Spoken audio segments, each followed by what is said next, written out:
Assalamualaikum warahmatullahi wabarakatuh. Alhamdulillahi ala ihsanih wa syukru lahu ala taufiqihi wa imtinanih. Wa asyhadu an la ilaha illallah wahdahu la syarika lah ta'ziman li sya'nih. Wa asyhadu anna nabiyyana Muhammadan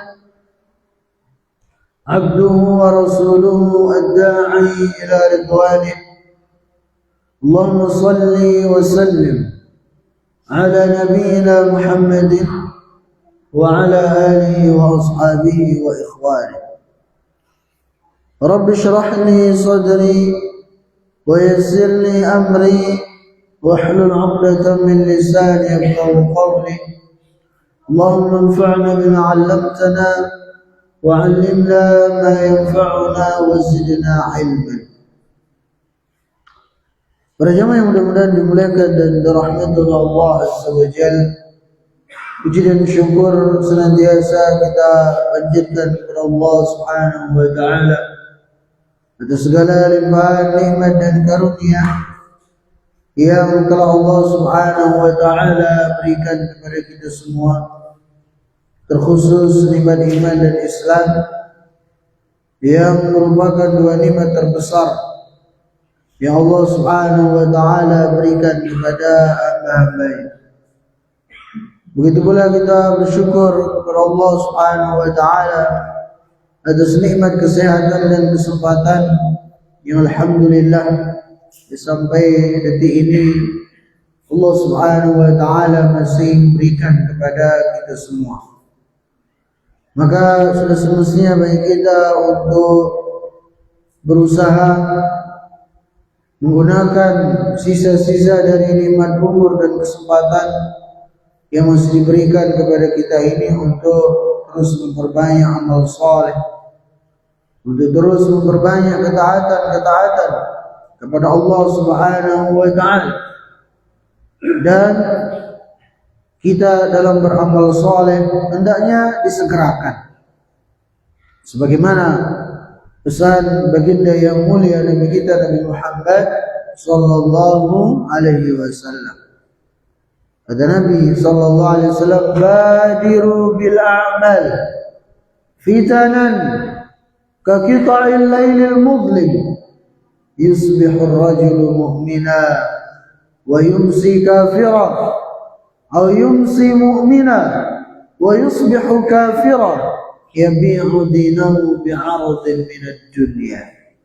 Yang artinya kata Nabi sallallahu alaihi wasallam, segeralah kalian dalam beramal sebelum datang fitnah yang bertubi-tubi, fitnah yang dahsyat yang bisa merusak agama seseorang, sehingga ada orang yang dia di pagi hari masih beriman kepada Allah Azza wa Jalla, sore hari sudah kufur kepadanya.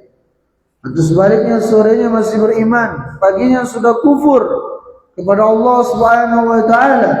Yabi'u dinahu bi'aradin minad dunya, dikarenakan dia menjual agamanya dengan secuil dari dunia ini.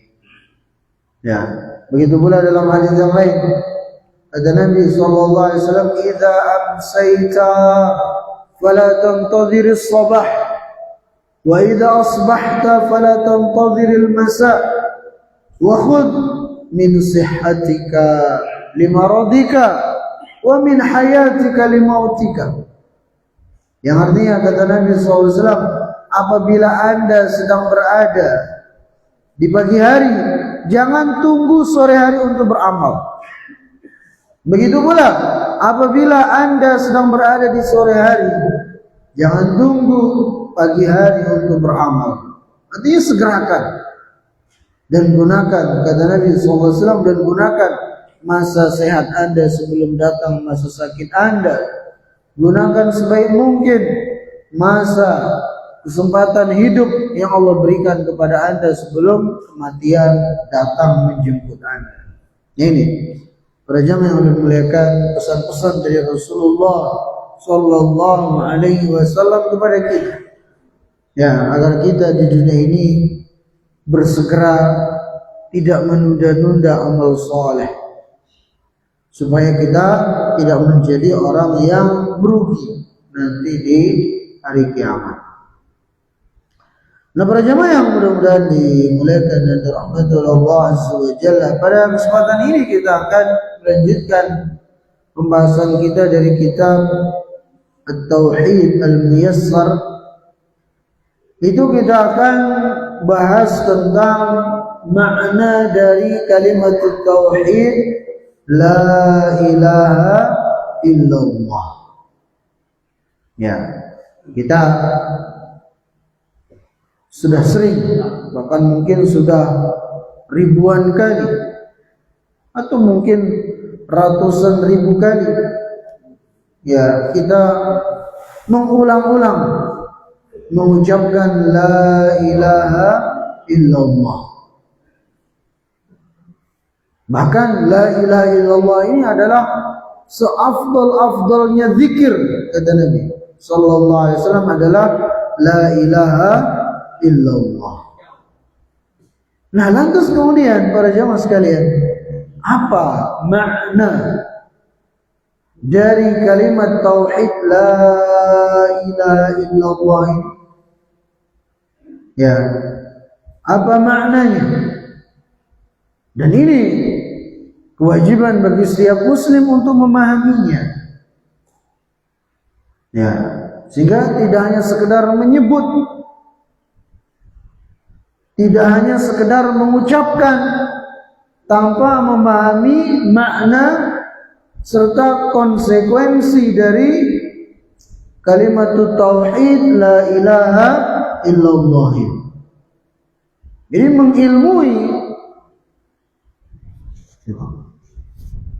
mengilmui kalimat tauhid la ilaha illallah itu adalah kewajiban bagi setiap muslim. Makanya Allah Subhanahu wa taala dia berfirman dalam Al-Qur'an, fa'lam annahu la ilaha illallah, dalam surah Muhammad ayat 19. Fa'lam, maka ketahuilah, maka ilmuilah bahwasanya la ilaha illallah, tidak ada ilah, tidak ada Tuhan yang berhak disembah kecuali Allah Subhanahu wa ta'ala. Nah, lantas kemudian apa makna yang tepat, apa makna yang benar untuk kita memaknai dari kalimat tauhid la ilaha illallah? Maka maknanya yang paling tepat adalah la ma'budu bihaqqin illallah. Artinya apa? Tidak ada Tuhan yang berhak disembah kecuali Allah Subhanahu wa ta'ala. Ini makna atau terjemahan yang paling pas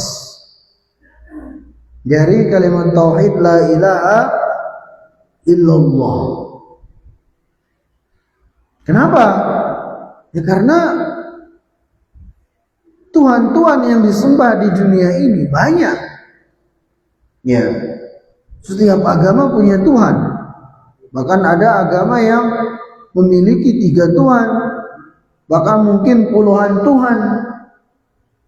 Nah, kita tatkala mengucapkan la ilaha illallah, di sana kita menetapkan ya bahwasanya Tuhan-Tuhan yang ada itu tidak berhak disembah.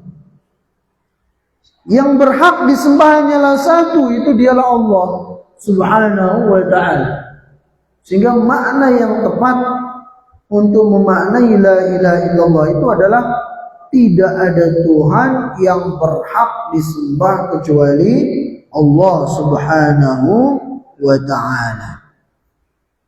Ya, maka termasuk terjemah yang kurang pas. Kalau kita mengatakan la ilaha illallah artinya tidak ada Tuhan selain Allah. Kalau kita dalami ya kalimat ini, tidak ada Tuhan selain Allah, itu maknanya masih multitafsir, masih ambigu. Ya, bisa jadi, dan tentunya seorang Muslim ketika mengatakan tidak ada Tuhan selain Allah, dia tidak menginginkan makna ini. Tapi bisa jadi bermakna ini, tidak ada Tuhan selain Allah. Bisa jadi maknanya adalah semua Tuhan adalah Allah. Coba dicermati. Tidak ada Tuhan selain Allah. Ya, itu bisa bermakna walaupun mungkin tidak ada seorang Muslim meniatkannya ya. Tapi bisa jadi maknanya seperti itu. Tidak ada Tuhan selain Allah. Tidak ada kertas kecuali putih. Berarti semua kertas warnanya putih gitu. Ya. Makanya kurang pas kalau kita menerjemahkan la ilaha illallah dengan tidak ada Tuhan selain Allah, karena Tuhan di muka bumi ini banyak. Ya, banyak. Maka oleh karena itu makna yang paling pas adalah kita katakan tidak ada Tuhan yang berhak disembah, tidak ada Tuhan yang berhak diibadahi kecuali Allah. Karena Tuhan itu banyak, tapi yang berhak diibadahi, yang berhak disembah, yang berhak untuk kita sujud mengabdikan diri kepadanya hanya satu, dialah Allah Jalla Jalaluhu. Ada juga yang menerjemahkan la ilaha illallah dengan mengatakan la hakimiyata illallah. Tidak ada hukum kecuali hukum Allah. Ini juga ya kurang pas untuk menerjemahkan la ilaha illallah. Kemudian juga ada yang menerjemahkan dengan makna yang kurang tepat juga, itu mengatakan la khaliqa illallah. Tidak ada pencipta kecuali Allah. Nah, ini juga ya kurang pas untuk menerjemahkan la ilaha illallah. Ya. Karena la ilaha illallah itu intinya adalah berkaitan dengan tauhid uluhiyah. Itu memurnikan ibadah hanya kepada Allah. Sedangkan tidak ada pencipta selain Allah, ini memang ucapan yang benar. Tapi kalau kemudian untuk digunakan menerjemahkan la ilaha illallah itu kurang pas. Kenapa? Karena orang-orang kafir Quraisy yang didakwahi oleh Nabi SAW, bahkan yang diperangi oleh Nabi SAW, mereka mengakui enggak Allah yang menciptakan alam semesta ini? Mereka akui. Dari mana kita tahu? Dari Al-Quran. Wala in sa'altahum man khalaqas samawati wal ard la yaqulunna Allah. Kalau engkau tanya kepada mereka orang-orang kafir Quraisy, siapa yang menciptakan langit dan bumi? Bahkan siapa yang memberi rezeki? Mereka pasti akan mengatakan Allah. Orang-orang kafir Quraisy itu mengimani Allah yang menciptakan, Allah yang memberi rezeki. Ya, cuman mereka itu masih menduakan Allah dalam ibadah. Ya, mereka menjadikan patung-patung sebagai sekutu, sebagai tandingan bagi Allah Subhanahu wa ta'ala. Ya, sehingga Nabi SAW tetap mendakwahi mereka. Dan mereka, orang-orang kafir Quraisy itu, mereka enggak mau mengucapkan la ilaha illallah. Kenapa? Karena mereka tidak ingin menjadikan Tuhan itu cuma satu. Ya, sebagaimana yang Allah tegaskan dalam Al-Quran tentang bagaimana jawaban orang-orang kafir Quraisy ketika Nabi SAW mendakwahi mereka untuk mengucapkan la ilaha illallah. Ya, Rasulullah SAW selalu mengatakan kepada orang-orang kafir Quraisy, qulu la ilaha illallah tuflihu. Wahai kaumku, wahai orang-orang Quraisy, katakanlah la ilaha illallah, niscaya kalian akan beruntung. Kalian akan bahagia di dunia dan di akhirat. Ya. Maka paman Nabi SAW Abu Thalib sampai ketika beliau sudah mendekati ajal, ya Nabi SAW datang kepada paman beliau mengatakan, ya ammi, qul la ilaha illallah. Wahai pamanku, katakan sekarang ini la ilaha illallah. Kalimatun hajju laka biha indallah. Dengan kalimat ini aku akan membela engkau nanti di akhirat. Tapi syaratnya tolong katakan la ilaha illallah. Walaupun Abu Thalib tetap enggan. Dia hingga wafat belum mengucapkan la ilaha illallah. Paman Nabi SAW, padahal Nabi cinta sekali kepada paman beliau ini. Jadi dakwahnya Nabi SAW khususnya di awal-awal ya dakwah di Mekah itu adalah mengajak manusia kepada la ilaha illallah. Lantas apa yang jawaban orang-orang kafir Quraisy yang Allah sebutkan dalam Al-Quran? Aja'alal alihata ilaha wahida inna hadha la syai'un ujab. Kata mereka, ini Muhammad ini, ya apa dia ingin menjadikan Tuhan yang banyak itu hanya menjadi satu Tuhan? Sungguh ini adalah sesuatu yang aneh, kata mereka. Inna hadza la syai'un ujab. Ya, ini sesuatu yang aneh. Ini tidak kita dapatkan dari nenek moyang kita. Maka mereka pun enggan mengucapkan la ilaha illallah. Karena mereka tidak ingin menjadikan Tuhan itu hanya satu. Nah, makanya kurang tepat ya memaknai la ilaha illallah dengan tidak ada pencipta selain Allah Subhanahu wa taala. Walaupun tidak ada pencipta selain Allah, ini adalah ucapan yang benar juga. Ya.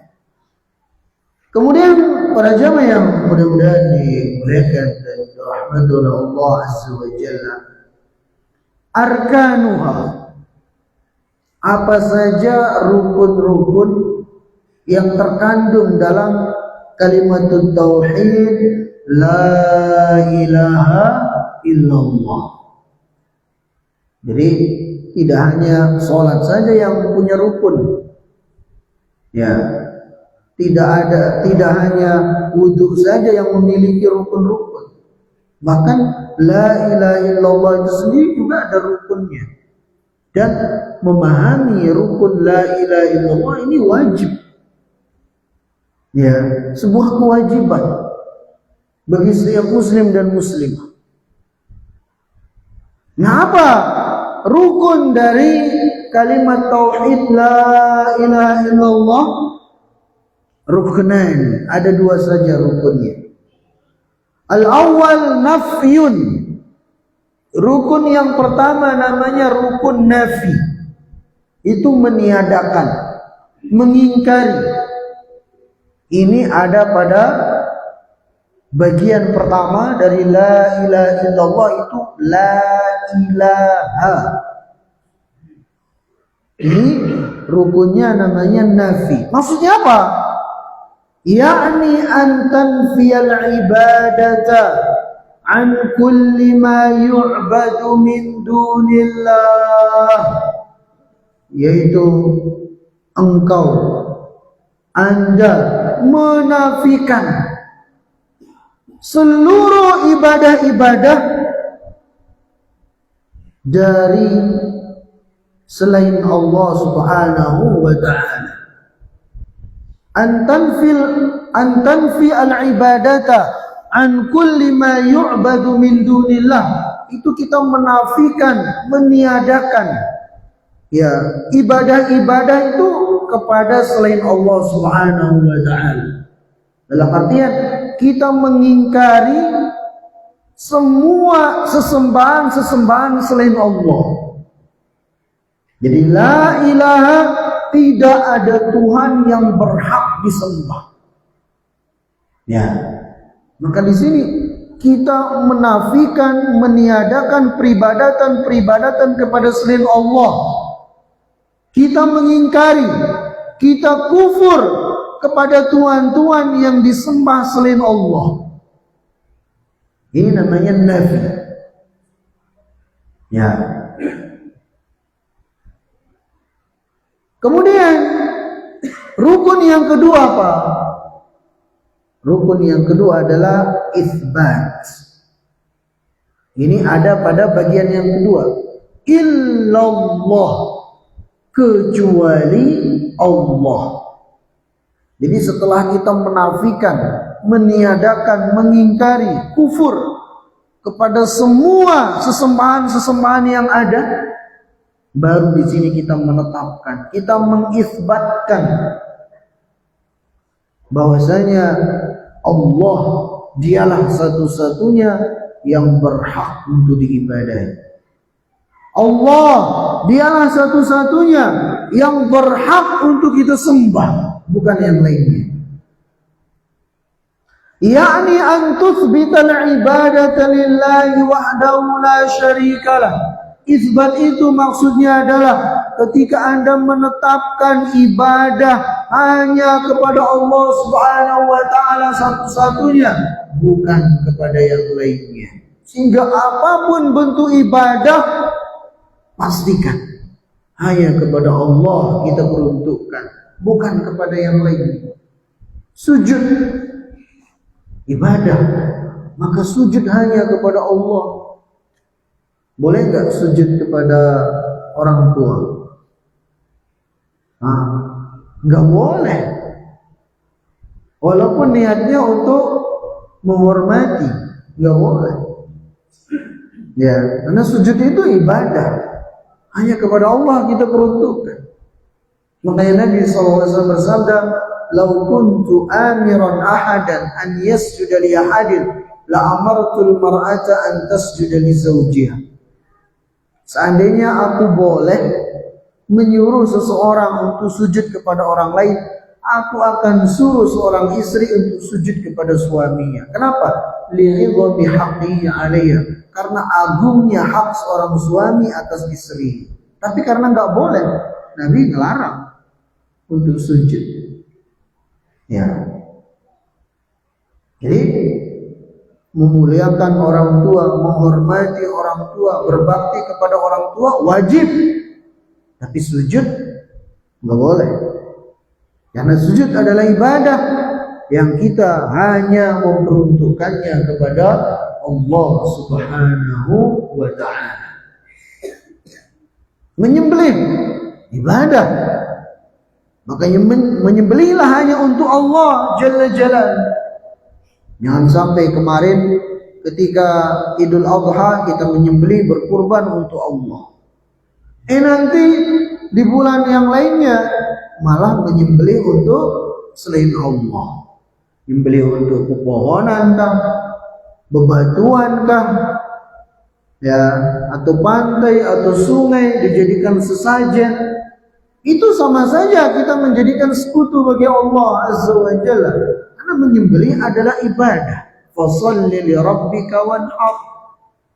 Salatlah engkau untuk Tuhanmu dan menyembelihlah hanya untuknya. Jadi sebagaimana kita salat hanya kepada Allah, menyembelih juga hanya untuk Allah. Tawakal. Tawakal ibadah apa enggak? Ibadah. Maka ya ketika kita ketahui tawakal itu ibadah, maka peruntukan hanya kepada Allah. Inilah dia konsekuensi dari la ilaha illallah itu. Kita memperuntukkan ibadah hanya kepada Allah. Tawakal ibadah, berserah diri ibadah. Maka tawakal hanya kepada Allah, berserah diri hanya kepada Allah, bukan kemudian kepada jimat-jimat, ya apapun bentuknya. Itu namanya kita menjadikan sekutu bagi Allah. Nah ini, ya jadi saya ulangi, la ilaha illallah memiliki dua rukun. Yang pertama apa? An-nafyu, itu kita menafikan, meniadakan, kita mengingkari seluruh ya sesembahan Tuhan-Tuhan yang disembah selain Allah, kita ingkari. kita pastikan tidak ada satupun ibadah yang kita peruntukkan kepada Tuhan-Tuhan selain Allah. Kemudian illallah, di sini kita mengisbat, menetapkan bahwasanya hanya Allah Subhanahu wa taala Tuhan yang kepadanya kita beribadah. Hanya Allah Subhanahu wa taala satu-satunya Tuhan yang kepadanya kita mengabdi, yang kepadanya kita sujud, kita menyembelih, kita berdoa, kita bertawakal dan seterusnya dari ibadah-ibadah yang disyariatkan. Nah, kemudian para jamaah yang mudah-mudahan dimuliakan dan dirahmati oleh Allah Azza wa Jalla, adapun dalil-dalil yang menunjukkan tentang dua rukun la ilaha illallah ini itu sangat banyak dalam Al-Quran. Ya, jadi setiap kali dalam Al-Quran Allah memerintahkan kita untuk menyembah hanya kepadanya, itu selalu bergandengan dengan perintah untuk kita kufur ingkar kepada Tuhan-Tuhan selain Allah. Selalu bergandengan. Ya, seperti firman Allah Subhanahu wa taala dalam Al-Quran, wa idh qala Ibrahim li abihi wa qaumihi innani bara'un mimma ta'budun. Dan ingatlah tatkala Ibrahim mengatakan kepada bapaknya dan kepada kaumnya, innani bara'un mimma ta'budun. Sesungguhnya aku berlepas diri dari sesembahan-sesembahan yang kalian sembah selain Allah. Kemudian ya dikatakan oleh Nabi Ibrahim alaihissalam, illalladzi fatarani, kecuali Tuhan yang satu yang menciptakanku, itulah yang aku tidak berlepas diri darinya. Siapa maksudnya? Allah. Nah, kalau kita perhatikan, wa idz qala Ibrahim li abi wa qaumi innani bara'un mimma ta'budun, ini nafi atau isbat? Ini namanya nafi. Nabi Ibrahim meniadakan, mengingkari semua tuhan-tuhan yang disembah selain Allah. Kemudian illalladzi fatarani, kecuali yang menciptakanku. Ini namanya isbat. Nabi Ibrahim menetapkan bahwasanya satu-satunya yang beliau akan sembah, satu-satunya yang beliau tidak berlepas diri darinya, Allah Jalla Jalaluhu.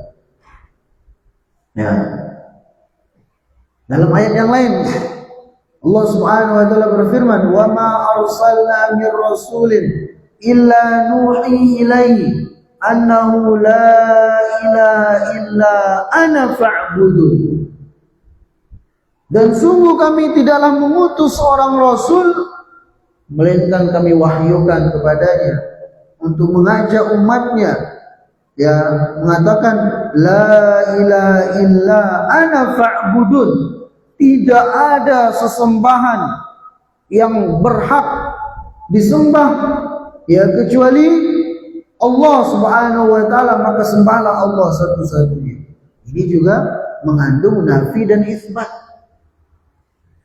Jadi dinafikan dulu, ya, diingkari dulu semua sesembahan-sembahan selain Allah, baru kemudian diisbatkan, ditetapkan Allah Subhanahu wa taala satu-satu yang berhak untuk diibadahi.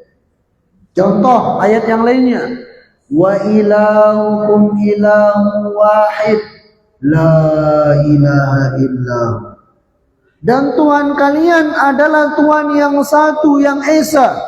Ini kita isbat, menetapkan Allah satu-satunya Tuhan yang esa, yang berhak untuk diibadahi. Kemudian lanjutan artinya apa?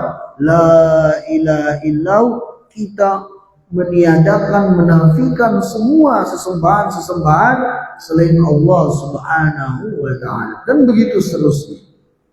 Jadi selalu bergandengan dalam ayat-ayat Al-Quran perintah agar kita ingkar, kufur kepada Tuhan-Tuhan selain Allah, kemudian perintah agar kita menetapkan Allah Azza wa Jalla satu-satu yang kita ibadahi, Allah Subhanahu wa taala satu-satunya yang kita sembah, yang kita mengabdi hanya kepadanya, bukan yang lainnya. Nah, ini. Nah, kemudian kata beliau di sini, mata yanfa'ul insan qauluhu la ilaha illallah. Kapan akan betul-betul bermanfaat kepada diri seseorang la ilaha illallah itu sendiri? Kata beliau yang pertama, idza arafa ma'naha. Ya. La ilaha illallah itu akan betul-betul bermanfaat pada diri seseorang ketika dia memahami makna dari la ilaha illallah itu. Ya, dia pahami maknanya, dia pahami rukun-rukunnya, maka disinilah la ilaha illallah itu akan betul-betul bermanfaat bagi dirinya. Kemudian juga wa amila bimuqtadaha, dan dia pun melaksanakan konsekuensi tuntutan-tuntutan dari la ilaha illallah itu. Ya. Sehingga dia tatkala sudah mengucapkan la ilaha illallah, maka dia pun sujud hanya kepada Allah. Dia menyembelih hanya untuk Allah. Dia bertawakal hanya kepada Allah. Dia berinabah hanya kepada Allah. Apapun ibadah itu, hanya kepada Allah dia peruntukkan, bukan kepada yang lainnya. Karena apa? Karena ini konsekuensi dari ucapannya yang mengatakan la ilaha illallah. Ya. Itu dia makna dan dua rukun dari kalimat tauhid la ilaha illallah. Masih berapa menit? 10 menit. Kita lanjut pada syurut la ilaha illallah, syarat-syarat la ilaha illallah. Ini juga penting untuk kita sama-sama pahami. Jadi setelah kita pahami makna la ilaha illallah, kemudian juga kita sudah pahami rukunnya, itu ada 2 rukunnya. Nah, sekarang kita akan sama-sama memahami tentang syarat-syarat dari la ilaha illallah. Pertama dari syarat-syarat la ilaha illallah adalah al-ilmu al-munafi lil jahl. Itu ilmu lawan dari kejahilan.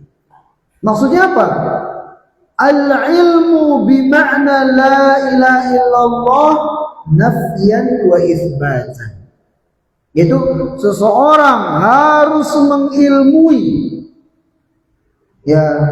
makna dari la ilaha illallah, di mana la ilaha illallah itu mengandung nafi dan itsbat. Menafikan, meniadakan semua sesembahan-sesembahan selain Allah dan menetapkan hanya Allah Subhanahu wa taala satu-satunya yang berhak untuk diibadahi. Ini syarat yang pertama. Itu al-ilmu, harus kita mengilmui. Tidak hanya sekedar menyebut, mengucapkan begitu saja, tapi sertai dengan ilmu, pemahaman terhadap la ilaha illallah. Ya, alhamdulillah tadi kita sudah jelaskan makna serta rukun dari la ilaha illallah. Kemudian yang kedua dari syarat-syarat la ilaha illallah adalah al-yaqin al-munafi lisyak. Itu apa? Seorang itu harus yakin seyakin-yakinnya dengan kalimat tauhid la ilaha illallah itu. Tidak boleh ada keraguan-raguan sedikit pun. An yakuna qailuha ala yaqinin tamin bi anna Allah wal ma'budul haq. Apa makna yakin dalam syarat la ilaha illallah ini? La ilaha illallah ini itu hendaknya orang yang mengucapkannya itu betul-betul yakin seyakin-yakinnya, yakin dengan keyakinan yang sempurna, tanpa ada sedikit pun keraguan-raguan padanya, bahwasanya Allah Subhanahu wa taala dialah satu-satunya sesembahan atau Tuhan yang benar. Maka kalau ada orang masih ragu-ragu, ya ragu-ragu apakah Allah itu satu-satunya Tuhan yang berhak disembah, ini bahaya. Ya, bahaya kalau masih ada keraguan-raguan dalam hal ini. Ya, dikhawatirkan itu bisa menjerumuskan pada kekufuran. Ya sama dengan orang ragu-ragu. Ya Islam agama yang benar apa enggak? Masih ragu-ragu. Dalam hal-hal seperti ini kita nggak boleh ragu. Ya, tidak boleh ada 0,sekian% pun nggak boleh ada keraguan-raguan. Kita harus yakin seyakin-yakinnya Allah Subhanahu wa ta'ala satu-satunya Tuhan yang berhak disembah. Sebagaimana kita harus yakin seyakin-yakinnya Islam adalah agama yang benar, satu-satunya agama yang diterima oleh Allah Subhanahu wa ta'ala setelah diutusnya Nabi kita Nabi Muhammad sallallahu alaihi wasallam. Harus yakin seyakin-yakinnya, enggak boleh ragu. 0,sekian% pun enggak boleh. Harus yakin dalam hal ini. Ya. Sebagaimana yang Allah Subhanahu wa ta'ala sebutkan dalam Al-Quran surah Al-Hujurat ayat 15, innamal mu'minuna alladhina amanu billahi wa rasulihi thumma lam yartabu. Sesungguhnya orang-orang yang beriman adalah mereka yang beriman kepada Allah, beriman kepada Rasulullah sallallahu alaihi wasallam, thumma lam yartabu, dan dia tidak ada keraguan-raguan sedikit pun dalam hal itu. Wajahadu bi amwalihim wa anfusihim fi sabilillah, dan dia berjihad dengan dirinya dan hartanya di jalan Allah Subhanahu wa ta'ala. Ulaika humus shadiqun, dan mereka lah orang-orang yang jujur. Ya, orang-orang yang jujur dalam keimanannya. Nah ini, jadi syarat yang kedua apa? Kita harus yakin seyakin-yakinnya dengan kalimat tauhid la ilaha illallah, dengan kandungannya itu. Ya, makanya disebutkan dalam sebuah riwayat, la yalqallaha biha 'abdun ghayra syakin fiha illa dakhala al-jannah. Tidaklah ada seseorang yang berjumpa dengan Allah Subhanahu wa taala dalam keadaan tidak ada keraguan-raguan sedikit pun dengan kalimat tauhid la ilaha illallah, melainkan dia pasti akan masuk surga. Ya.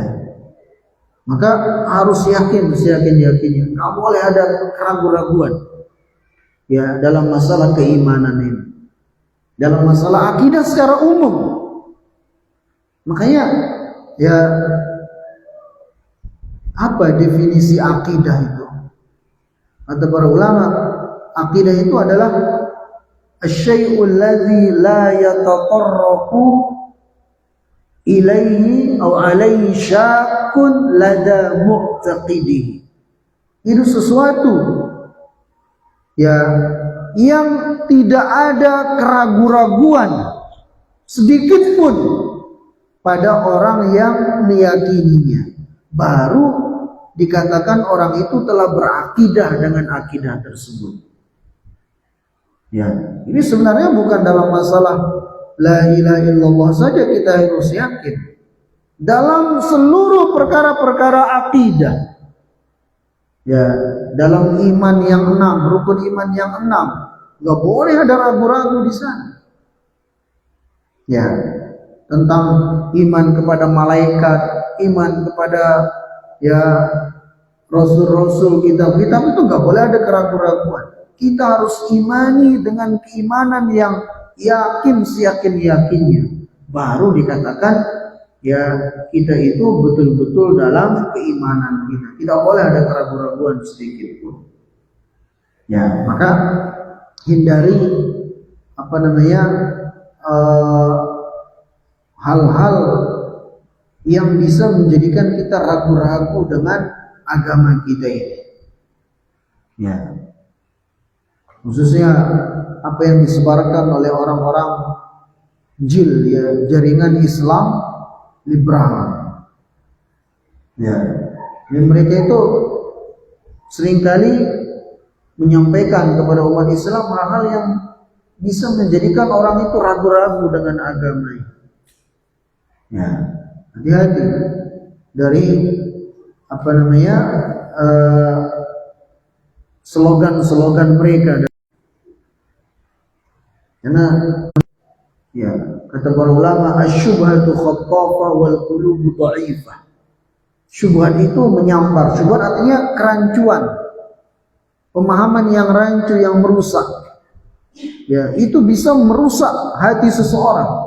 Kata para ulama, asyubhatu khattafah wal qulubu dha'ifah. Syubhat itu menyampar, sedangkan hati itu lemah. Ya, kadang ada orang merasa berani membaca buku-buku orang-orang liberal, akhirnya dia terjerumus ke dalam akidah liberal itu sendiri, sehingga dia ragu dengan agamanya, ragu dengan kebenaran agama Islam, bahkan ragu dengan ya rukun-rukun iman dan seterusnya. Nah, para jamaah yang mudah-mudahan dimuliakan dan dirahmati Allah SWT, mungkin ini yang belum bisa sampaikan ya pada kesempatan ini. Insyaallah kita akan lanjutkan kaitan dengan syarat-syarat la ilaha illallah ini pada kesempatan yang akan datang.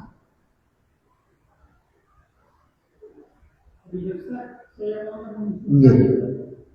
Silahkan ditutup dulu. Silakan Pak.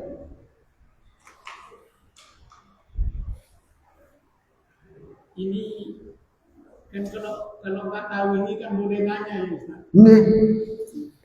Ini maknanya la ilaha illallah ini kebanyakan itu kan menuju kepada yang muslim kan begitu.